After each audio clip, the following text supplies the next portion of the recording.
ইয়ার ঠিক তেমনই যেমন পশ্চিমের দেশগুলির কাছে ক্রিসমাস বা আমাদের কাছে দুর্গাপুজো। আর হুজুগে বাঙালির উৎসব পালন করার জন্য প্রয়োজন শুধু ছোট্ট একটা ছুতোর। সমগ্র তাইওয়ান যখন উৎসবের আমেজে মেতেছে, তখন এই দুই বাঙালির বিদেশি উৎসবে মেতে ওঠার জন্য নতুন করে আর কোনো ছুতো খুঁজতে হয় না। এই বিদেশের মাটিতে দুই বাঙালির বিদেশি উৎসবে মেতে ওঠার গল্প নিয়েই চলুন শুরু করা যাক আজকের ভিডিওটি। পুজোর আগে থেকেই যেমন রাস্তার ধারে বড় বড় হোর্ডিং, দোকান বাজারে মানুষের ঢল বাঙালির শ্রেষ্ঠ উৎসবের বার্তা বহন করে নিয়ে আসে, ঠিক তেমনি দেশ ও উৎসব আলাদা হলেও চারিদিকে সাজো সাজো রব ওই একইভাবে আমাদের মনকে উৎসবমুখর করে তুলল। আমরা যেমন পুজোর আগে ব্যস্ত হয়ে পড়ি ঘরদোর পরিষ্কারে, এখানেও চাইনিজ নিউ ইয়ারের আগে ঠিক তেমনই চিত্র দেখা যায়। তবে নিজেদের বাড়ির সাথে সাথে এখানে নিজেদের ওয়ার্ক প্লেস পরিষ্কারের দায়িত্ব নিজেদেরই নিতে হয়। এখানে বছরের সব থেকে দীর্ঘ ছুটি পাওয়া যায় এই চাইনিজ নিউ ইয়ারের সময়, মোটামুটি 7 দিনের ছুটি। এই বছর তো আবার আগে পরে উইকেন্ড পড়ে যাওয়ায় তা আরো দীর্ঘ হয়ে 9 দিনে গিয়ে ঠেকেছে। আর এই ছুটির সিজনে স্কুল, কলেজ, অফিসের সাথে সাথে দোকানপাটও তেমন খোলা থাকে না বললেই চলে। তাই ছুটি পড়ার আগে থেকেই আমরা ব্যস্ত হয়ে যাই জিনিসপত্র মজুত করতে, ফ্রিজটাকেই একটা মিনি শপ বানিয়ে নেওয়ার প্রচেষ্টা। এইসব প্রয়োজনীয় কেনাকাটার মধ্যেই এই সময়ের কিছু বিশেষ খাদ্য সামগ্রী কিনতে আমরাও পৌঁছে গিয়েছিলাম একটি ট্র্যাডিশনাল তাইওয়ানি সুপারমার্কেটে। দোকান জুড়ে সাজসজ্জা জানান দিচ্ছে উৎসব আসছে।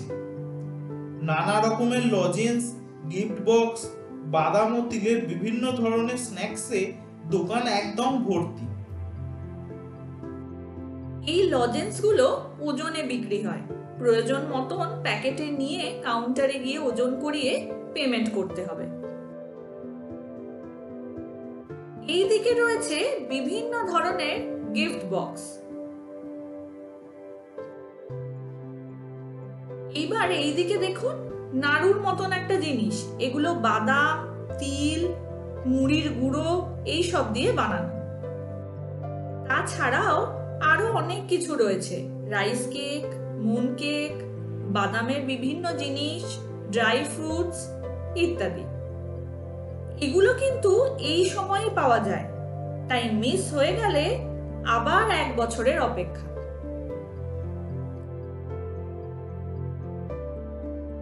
আর এই ট্রেগুলোতে রয়েছে নিউ ইয়ার স্পেশাল স্ন্যাক্স। এখানে দেখুন 3টি মডেল রয়েছে, একটি মাছ, একটি হাঁস এবং তৃতীয়টি হলো পর্ক রিব। এই ট্রেগুলো সাধারণত 3 ধরনের হয়, জেলি দিয়ে বানানো, বিস্কুট দিয়ে বানানো আর গুড়কাঠি জাতীয় এক ধরনের জিনিস দিয়ে বানানো। মনে করা হয় মাছ, হাঁস এবং শূকর এই 3টি প্রাণী সৌভাগ্যের প্রতীক। ওইদিকে বেকারিগুলোতেও চলছে হই হই করে কেনাকাটা। ছুটি পড়ার আগে আমরাও ঘুরে ঘুরে আমাদের পছন্দ মতো কিছু জিনিস কিনে ফেললাম। এবার আসি লুনার নিউ ইয়ারের কথায়। 2025 বা চাইনিজ ইয়ার হিসেবে 114 হলো ইয়ার অফ স্নেক। আসলে চৈনিক রাশিচক্রে 12টি প্রাণীর উল্লেখ রয়েছে। এই প্রাণীগুলি 12 বছরের চক্রে ঘোরে এবং প্রতিটি বছর একটি করে প্রাণীর সাথে যুক্ত। তেমনি এই বছরটি সাপের সাথে যুক্ত, তাই এই বছরটি হলো ইয়ার অফ স্নেক। এতক্ষণ ধরে ভিডিওটি দেখতে দেখতে নিশ্চয়ই খেয়াল করেছেন লাল রংটা একটু বেশি চোখে পড়ছে, তাই না? মনে করা হয় লাল রং শুভ বার্তা বহন করে নিয়ে আসে নতুন বছরে। তাই এই সময় লাল রঙের জামা কাপড় পরারও প্রচলন আছে তাইওয়ানের মানুষদের মধ্যে। আর এই যে এখানে এত লাল খাম, এই লাল খামে করেই উপহার আদান প্রদান হয়। নিউ ইয়ারের দিন লাল পোশাক পরে পরিবারের সদস্যরা একে অপরকে লাল খাম উপহার দেন। অবশ্যই খামটি থাকে ভর্তি, খালি নয় কিন্তু। এই সময় এখানকার প্রত্যেকটা বাড়ির সামনে দরজার চারপাশে ঠিক দেখা যাবে এই লাল কাগজগুলিকে। এগুলিকে বলা হয় স্প্রিং কাপলেটস। লাল রঙের কাগজে চাইনিজ ক্যালিগ্রাফিতে লেখা থাকে নতুন বছরের শুভকামনা। এই সব তো হলো প্রস্তুতি পর্ব। এবার আসি চৈনিক নববর্ষের প্রথম দিনটির কথায়। এই দিনটি এখানকার মানুষের কাছে একটি পারিবারিক মেলবন্ধনের দিন। দিনের শুরুটা হয় মন্দিরে প্রার্থনার মধ্য দিয়ে।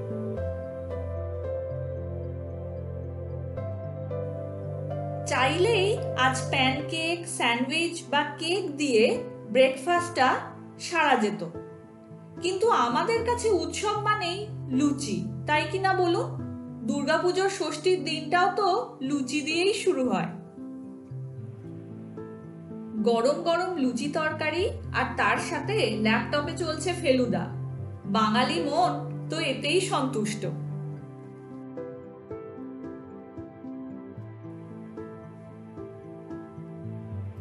দুপুরটাও আমাদের সব সময়ের পছন্দের চটজলদি খাবার ফ্রাইড রাইস আর মাংস দিয়ে সেরে আমরাও বেরিয়ে পড়লাম বছরের প্রথম দিনটি এখানকার মানুষ কেমন ভাবে কাটাচ্ছেন তা দেখতে, এবং সেই সঙ্গে ওই আনন্দ উল্লাসে নিজেরাও সামিল হতে।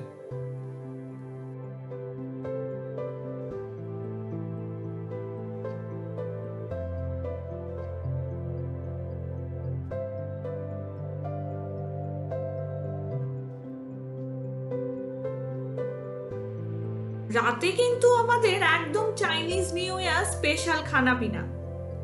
এই দিনে তাইওয়ানে প্রচলন আছে রাইস কেক, নুডলস, মাছ, মাংসের মধ্যে ওই হাঁস, মুরগি, শূকর জাতীয় মাংস এবং বিভিন্ন ধরনের সুইট ডিশ খাওয়ার। এই প্রতিটি আহার্য সামগ্রীর পেছনেই রয়েছে স্থানীয় কিছু বিশ্বাস।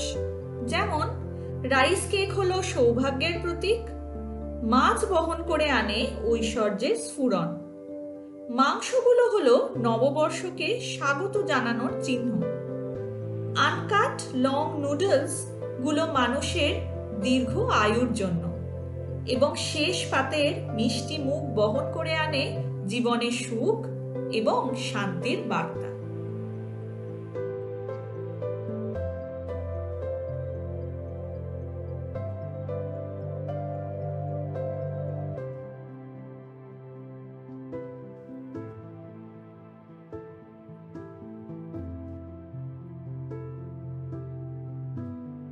যুগে বাঙালির কিন্তু পায়ের তলায় সর্ষেও আছে, তাই এই দীর্ঘ ছুটির সদ্ব্যবহার করতে পিঠে ব্যাগ নিয়ে বেরিয়ে পড়েছিলাম আমরাও। চুটিয়ে ঘুরেছি, দেখেছি তাইওয়ানের পর্বত সংকুল বনভূমি, মেঘে ঢাকা আলিশান রেঞ্জ, মেইশানের পাম ব্লসম, এবং তার সাথে চেখে দেখলাম এখানকার অথেন্টিক কিছু খাবার। সেই সব গল্প আজ তোলা থাক, সময় সুযোগ করে ফিরবো একে একে সেই সব গল্প নিয়ে। ভিডিওটি ভালো লাগলে সময় সুযোগ করে লাইক করে শেয়ার করে দেওয়ার অনুরোধ রইল। আর যারা প্রথমবার আমাদের ভিডিও দেখছেন, আশা করি তারা চ্যানেলটিকে সাবস্ক্রাইব করে আমাদের চলার পথের সঙ্গী হবেন। আবার দেখা হবে নতুন কোনো গল্পে। ততদিনের জন্য good bye, happy lunar new year, সেন নিয়ান খুয়াইলে। লাগলে ভালো চ্যানেলটা বাজিয়ে দিন বেলটা।